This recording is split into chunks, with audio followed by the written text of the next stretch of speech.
Okay, so good evening, everybody. It's Tuesday night, and we're continuing with the Torah readings as we go through to the end of the year. We're almost at the end of the year, and we're almost at the end of the book of the Deuteronomy. So this week's parsha is jam-packed, and there's a lot to say. And I hope I do a little bit of justice to some of the ideas that I'd like to bring out that are very relevant to our lives today. So just as an introduction, this week's Torah reading is called teitze, and it happens to be one of my son's bar mitzvah parshas. So it was one that I actually reread his bar mitzvah speech and some of the speeches we gave at the time. And it's very interesting to look back and see where we were and where we are and what we're thinking, and the nature of the kind of child that he was at 13 and how he is now. And it's very consistent.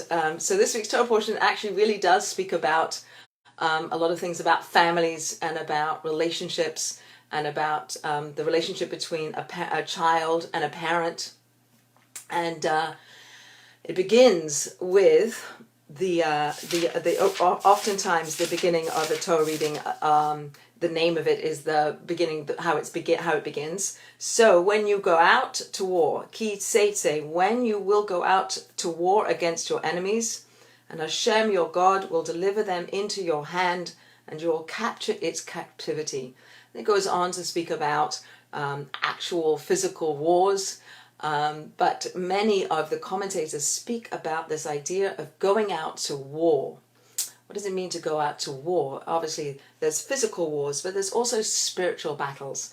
And I'd like to bring out the concept that going out to war is something that we do every day, that our lives on some level are a struggle, they're a battle, they're a point at which we are at war. So what does that mean? When you go out to war, so some of the mystics speak about you going out to war is the soul. So when the soul gets put into this world, when the soul gets born into the world, that's the soul going out to war. So all of our earthly lives are an expression of the soul having struggle in the physical world. So when you go out to war against your enemies, so who are the enemies? So one of the concepts here is that the enemies are the things that block you, the things that stop you from being all that you can be. There's an idea that the soul, I'm going to read a little bit from my son's bar mitzvah speech, there's an idea that the soul agreed that the world should be created. So I'll read back. One way that we succeed in the battle, our battle to be the best people we can be, our battle to do good, our battle to live truth, our battle to live peacefully, our battle to express ourselves, our highest potential, all of these things that we are here to do, our battle to bring godliness into the world, our battle to be a partner with God in this world. So one way that we succeed in this battle is to think about the source of our soul. This is Ezra's bar mitzvah speech. It's the source of our soul. Our sages teach that not only did our souls actually precede the rest of creation, but also that God, as it were, even consulted our souls when the decision to create the world was being made. The souls agreed, this is all Medrash, the souls agreed that the world should be created. Yet, the souls only agreed to God's creating the world because they knew that every part of the world could be used to serve God. That includes the evil inclination. That includes the things that hold us back. Anger and procrastination and our ego, and think of some other things that hold us back. Anxiety, distraction, self-sabotage, resistance to doing something, the self-talk that we do that brings ourselves down, jealousy, arrogance, selfishness. These things all kind of can take us away, or they can be used in a slightly different way. They can be used to help us. So those things that hold us back, the original souls understood that God created them and that the purpose of everything was to bring us close to God. So one of the ways I heard about this let me just finish this. So the soul also has a tremendous memory. It never forgets. The soul remembers its original agreement to the creation of the world. It remembers that the purpose of everything in the world is to serve God. It remembers that the soul itself is there to serve God, and it won't allow anything to distract it from its key mission in life.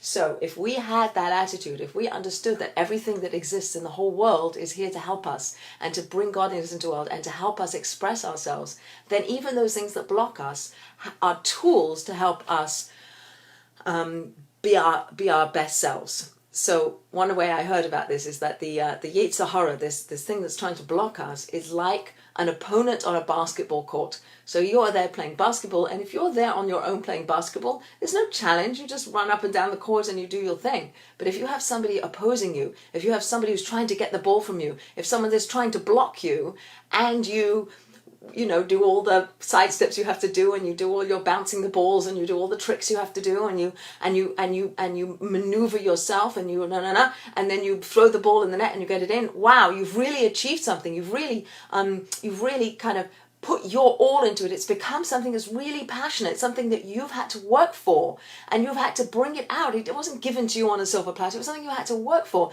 That's the nature of this world. This world is a world we have to work for.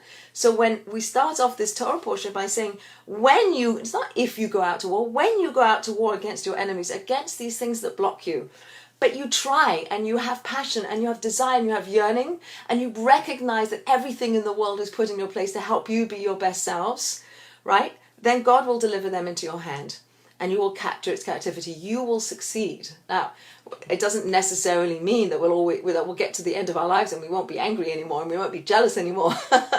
But it's all a process, and we're all that is life. Is this process of self-development and self expression and becoming our best selves. But what we're doing is we're using the Torah to help us. We're using God to help us. We're crying out to God, help us. Especially these Torah portions always come right before Rosh Hashanah. They always come in this month, this Jewish month called Elul, where so to speak, God is in the field. God is right here. God is helping us. And we have that extra boost of God's closeness to say, you can do it. Reach out, cry out to God. And then in this week's Torah portion, we read about, there's a sad story of a woman being raped, and she's in the field, and she cries out, but nobody's there to hear her. But there is always someone here. Even when we are on our out in the field, God is hearing us. So there's very much woven into this week's Torah portion, and all of the Torah portions, is the closeness of God, and especially the closeness of God in this month of Elul. But that God is always here to help us, and that God's arms are always open, like we spoke about last week in the cities, that somebody who negligently causes the death of somebody, they can run to these cities. They are always open, and that these cities are likened unto this month of Elul, which is where God is always accessible to us. So what is the strategy? What are our strategies for going out to war against our enemies? What do we have to do? What's our part to play to combat these forces that hold us back? Our ego, our things that distract us, and anxiety and fear and selfishness and jealousy and all these things, all these sort of what we term to be negative emotions that hold us back. So what's the antidote? So 3 things are brought out in the commentaries as the tools that we have in our arsenal to fight against the yetzer hara, these forces against us that are there like playing basketball on the court. And they are learning Torah. Learning Torah is sort of the quintessential everything.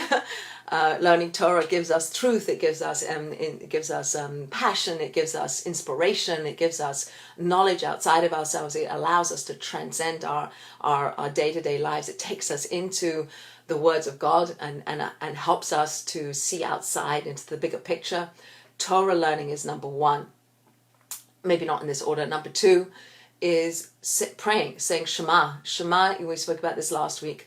Hashem Echad, that God is one. There's a oneness in the world, and we're part of that oneness, and God's arms are open to us, and that we have that ability to reconnect and to reestablish that relationship. And when we say Shema, when we pray, they are the forces that we can use to combat the negative forces that are there to help us.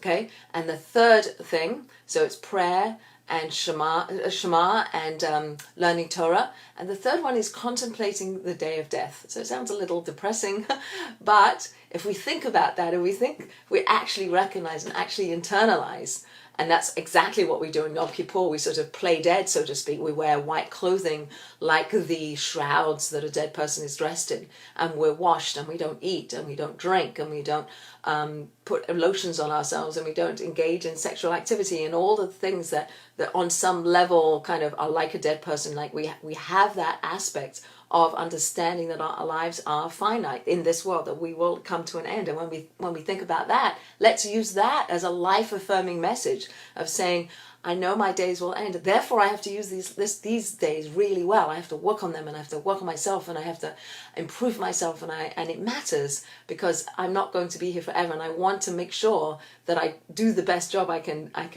do.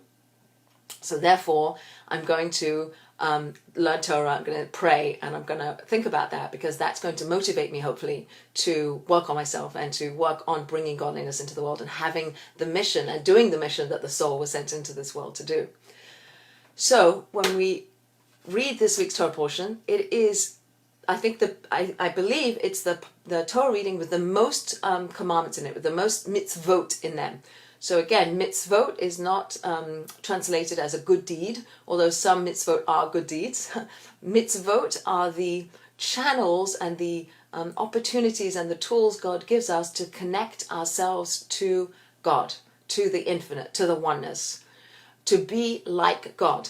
And this week's Torah portion is replete. 47 mitzvot in this week's Torah portion, and they're very practical mitzvot. And I heard a Rabbi Foreman class about how each of these mitzvahs lines up with the Ten Commandments. And so really, we have these Ten Commandments. They're the big overriding categories and statements of God. You know, these are the Ten Commandments, but under them are these subcategories, and they translate themselves into our daily lives. So for instance, you shall not... let's see, which one shall I bring out? You to honor your parents. You should honor your parents. It says I think it's the fifth commandment is that you should honor your mother and your father. So that's one of the 10 commandments. So what does that actually mean? How do you actually put that into practice? And in this week's Torah portion, we read about a mitzvah of shooing away a mother bird who is on her nest, and she's taking care of her eggs or her fledglings, or of her little chicks, right? So you have an image of a nest, you have an image of little birds in the nest, be they eggs or little baby fledglings, and then you have the image of the mother bird. And the mother bird is imbued with a motherly instinct. And she is extremely protective of her babies. And so the mitzvah, the commandment is that if you chance upon this nest and this bird and these birds, that you must shoo away the mother bird, and then you can take the eggs. I'd actually like to read it if I can find it. Here. If a bird's nest happens to be before you on the road, on any tree, or on the ground, young birds or eggs, and the mother is roosting on the young birds or the eggs, you shall not take the mother with the young. You shall not take the mother with the young. You shall surely send away the mother and take the young for yourself, so that it will be good for you and will prolong your days. Okay, so there's a lot of layers to this. A couple of things I want to bring out. One is this amazing relationship that the mother has with the babies. And not just birds, but I think all creatures, all mammals and birds and humans, we have a basic instinct. Our mothers protected us and loved us and sacrificed for us and gave of themselves, literally gave of themselves to raise us.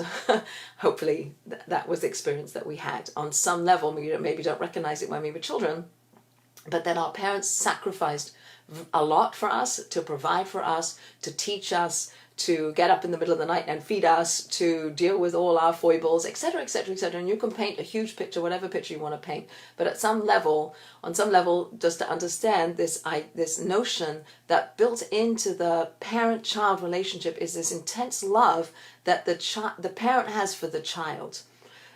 There's a Gemara, there's an oral tradition that says that more than the calf wants to suckle, like a baby calf wants to suckle, the mother wants to nurse. That the desire that the mothers have to give to their children is unparalleled. What we call it, warrior mother, right? This desire to protect, that we'll self-sacrifice, we'll sacrifice ourselves for our children, we'll lift up the car if the child's under the car, right? There's some kind of Heraclean energy and passion that comes from this passion and this warrior and this like energy that we have that comes from that relationship, that somehow that the children are extensions of the parents, and that we love our children so much that we would give ourselves up for the child. That instinct, that maternal, paternal attribute, it says the Torah, it says God, you can't take advantage of that. The only reason why you could take the mother bird and the fledglings at the same time is because the mother bird won't leave the nest.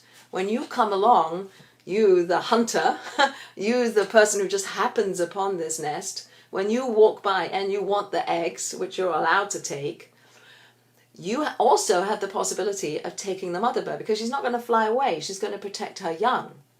On an ordinary bird just flying around, you could never catch an ordinary bird, but you could catch a bird that's protecting her eggs because she's not going to fly away. And if you did take a mother bird when she's protecting her nest, you are taking advantage of that maternal instinct that she's been endowed with. And that, says God, you can't do. And then the question comes up is, why can't you do that? All right, so there's, again, what I came up with was 3 different answers to why we have to shoo away the mother bird in order to take the eggs and the fledglings, and or why you can't take the mother bird with the eggs. Why? One is to teach us human beings, people, to be kind, to be compassionate, to recognize the pain of that mother bird. So you could say, well, we're killing birds anyway, or we eat meat, so we're killing them anyway. But it's to sensitize us, it's to help us become more compassionate people, to recognize that there is pain, that the bird, even a bird, has an emotional connection to her young, and that we have to be compassionate people and recognize that and sanctify that and make that sacred and not take advantage of it for our own personal gain. So number 1, or not in that particular order, but one of the reasons given is to make us into compassionate people.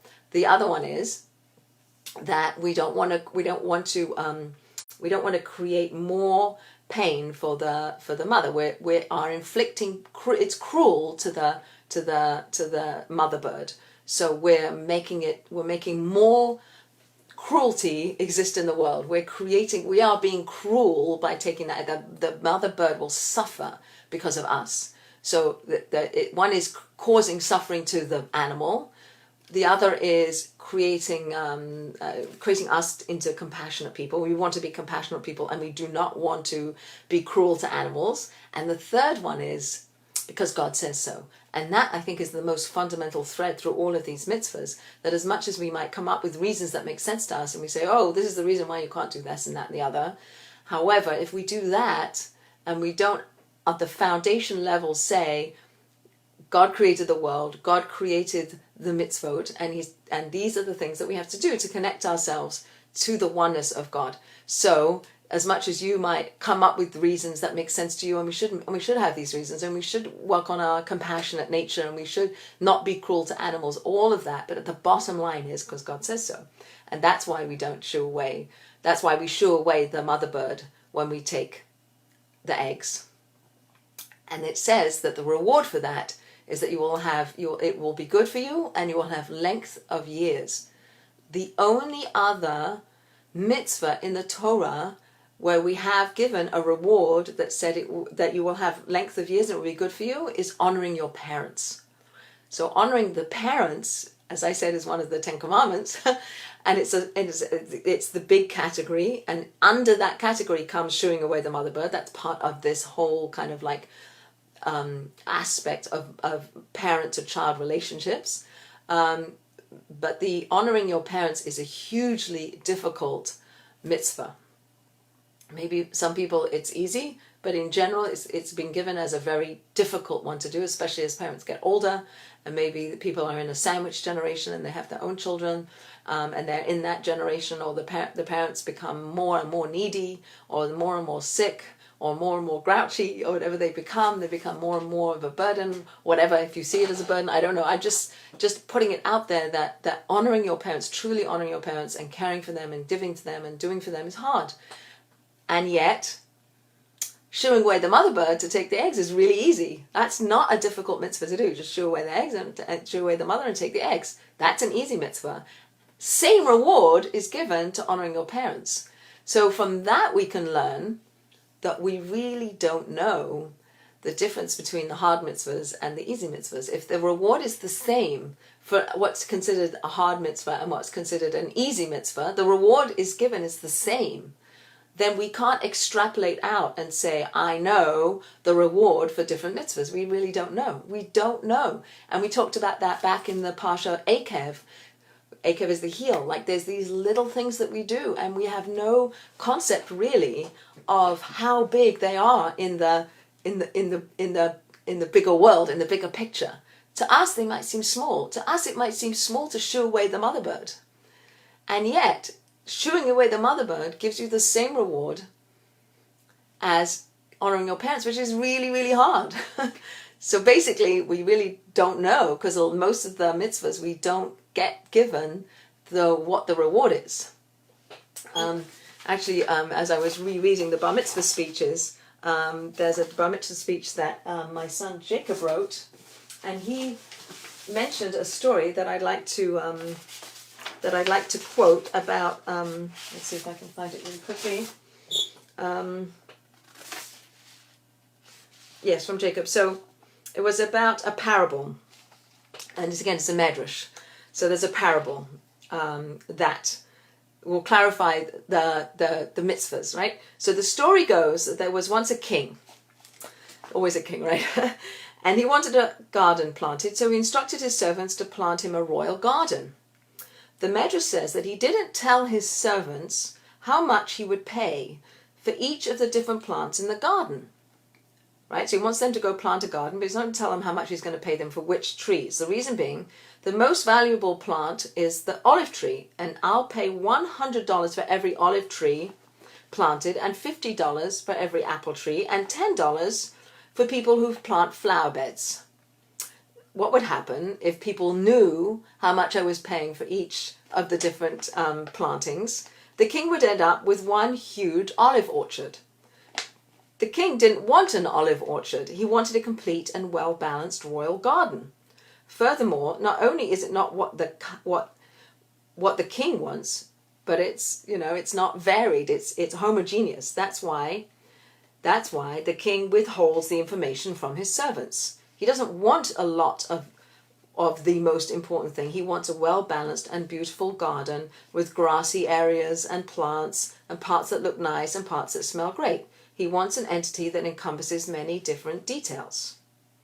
So that's the idea, right? So we don't really know which ones hold greater weight and which ones hold less weight, and so it's incumbent upon us to try to do the best we can with all of the opportunities of these connector mitzvot, whether they're shooing away the mother bird or honoring your parents or building a fence. When you build a new house and you have a roof, so let's assuming the roof is a flat roof, it says in this week Torah portion that you have to build a fence around your roof, right? So that makes sense on some level. You have to build a fence so you don't fall off the roof, so that it's protective, and that's extrapolated out. So if you have a swimming pool, you have to build a fence around the swimming pool. If you have a spiral staircase, you have to, or like sort of pretty dangerous, you have to put a guardrail up. There's this mitzvah of the guardrail around the roof. It extrapolates out to other places where there's a danger to be had, and you have to protect that.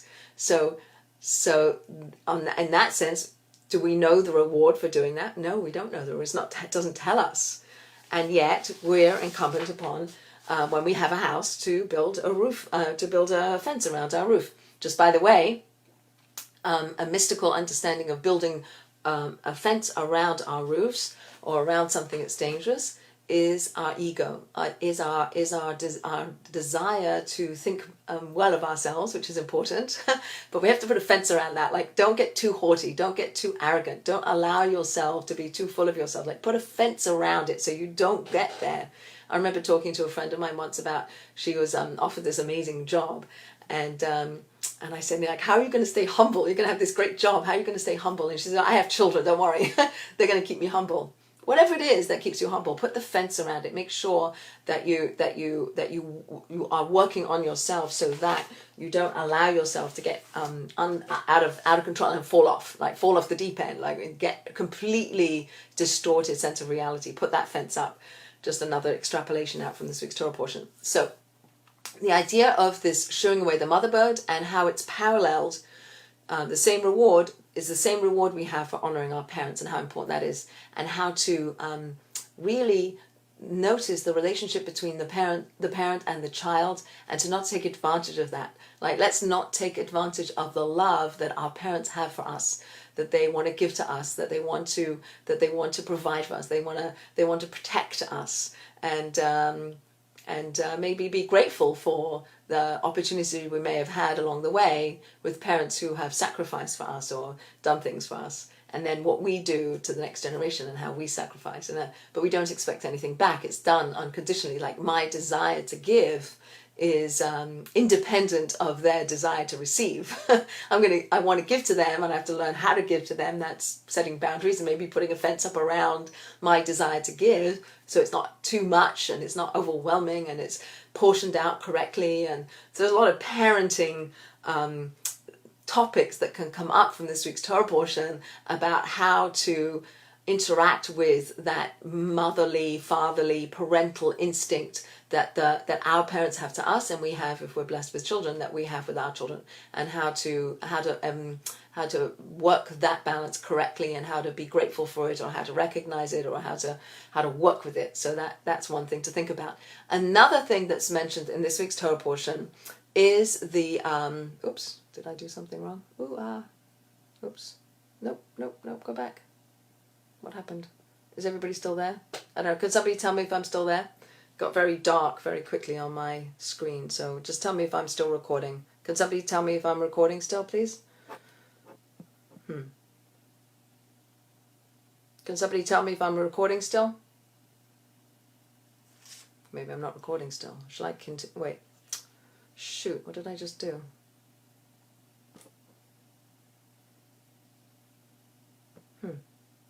Maybe I'll start again.